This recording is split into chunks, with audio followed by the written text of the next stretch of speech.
Welcome to Marshmallow Stories. Long ago, in a sparkling kingdom called Glimmerveil, where castles shone with golden towers and gardens sparkled with rainbow flowers, lived a young prince named Leo. He was a wonderful prince, full of laughter, curiosity, and charm. But he had one big problem. He was very careless. Leo loved exploring every corner of his magnificent kingdom. He adored shiny things, magical trinkets, and ancient scrolls filled with secrets. But no matter how precious or special the items were, Leo never paid much attention to where he put them. He would leave his storybooks sitting on the edge of the grand fountain, his favorite toys hidden under the rainbow bridge, and his magical keys in the middle of the deep forest. "I'll find them later," he would always say with a cheerful wave, but later never seemed to come. One bright morning, as the sunbeams danced on the dew-kissed petals, the fairy council arrived in the royal garden. Tiny fairies with glimmering wings hovered in the warm sunlight, their faces serious as they whispered a warning. The fairy elder, with wings like spun moonlight, spoke in a voice that sounded like tiny bells. "Prince Leo," she chimed, "your careless ways will bring trouble to Glimmerveil. Every item has its own magic and its own special purpose. Losing things can lead to sadness, confusion, and even danger for the entire kingdom." But Leo simply laughed, twirling a golden key on his finger. "Don't you worry, little fairies. I never lose anything important. Well, not for long anyway." He said with a grin, not realizing the truth in their words. The fairies just frowned, shaking their tiny heads as their shimmering wings drooped in disappointment. One day, Leo was bursting with excitement. He had a magical music box that played the songs of the stars, a melody so beautiful it could make the flowers bloom at night. He wanted to show it to all his friends. But in his rush to gather everyone, he left the delicate box near the enchanted waterfall. When he finally returned to get it, it was gone. It had completely disappeared. Leo and his friends searched everywhere, but no one could find it. The music of the stars was lost forever. Leo felt a little pang of sadness, but he quickly shrugged it off. "Oh well, I'll find another one," he said, but he was wrong.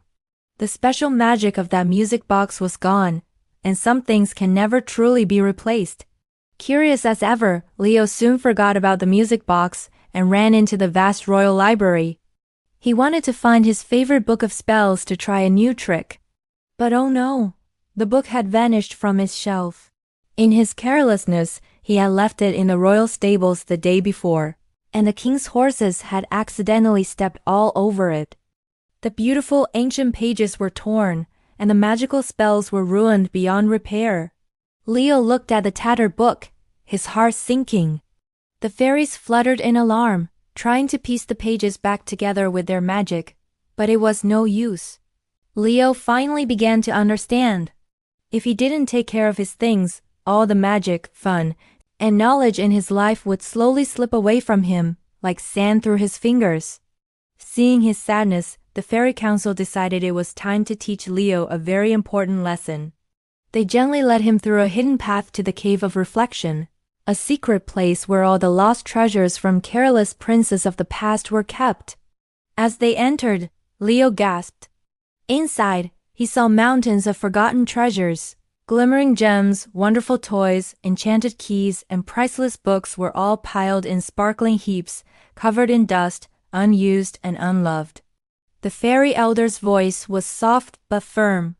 "Prince Leo, look and see what happens when belongings are not cared for. Magic is wasted, happiness is lost, and the entire kingdom loses its sparkle. This is why personal responsibility is so very important. It is the greatest magic of all."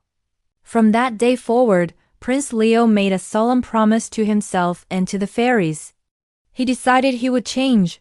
He created a special, beautifully carved chest for every toy, every book, every key, and every magical trinket he owned. He carefully labeled each item, put little reminders in the garden, and even asked the friendly fairies to help him organize his treasures. Every single day, he would check on his belongings, dust them gently, and make sure each one was safe and sound in its proper place. Soon, wonderful and magical things began to happen.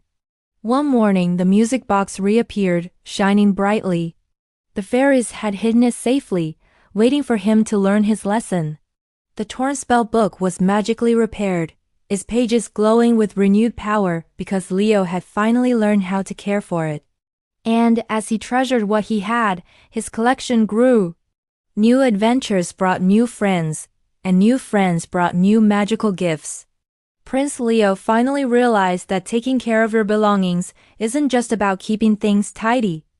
It's about showing respect for yourself, for the magic in your life, and for your kingdom. He understood that every item holds a story, a memory, and a world of possibilities for the future. And so children, remember this simple but powerful lesson from Prince Leo: when you take care of your toys, your books, your clothes, and all your special things, you are building good habits that will help you your entire life. Losing things can bring sadness, waste your precious time, and even stop you from enjoying all the magic that is waiting for you. Be like Prince Leo, be curious, be adventurous, but also be careful, and you will watch your own world sparkle and shine. Thank you for listening. Don't forget to like and subscribe for more stories.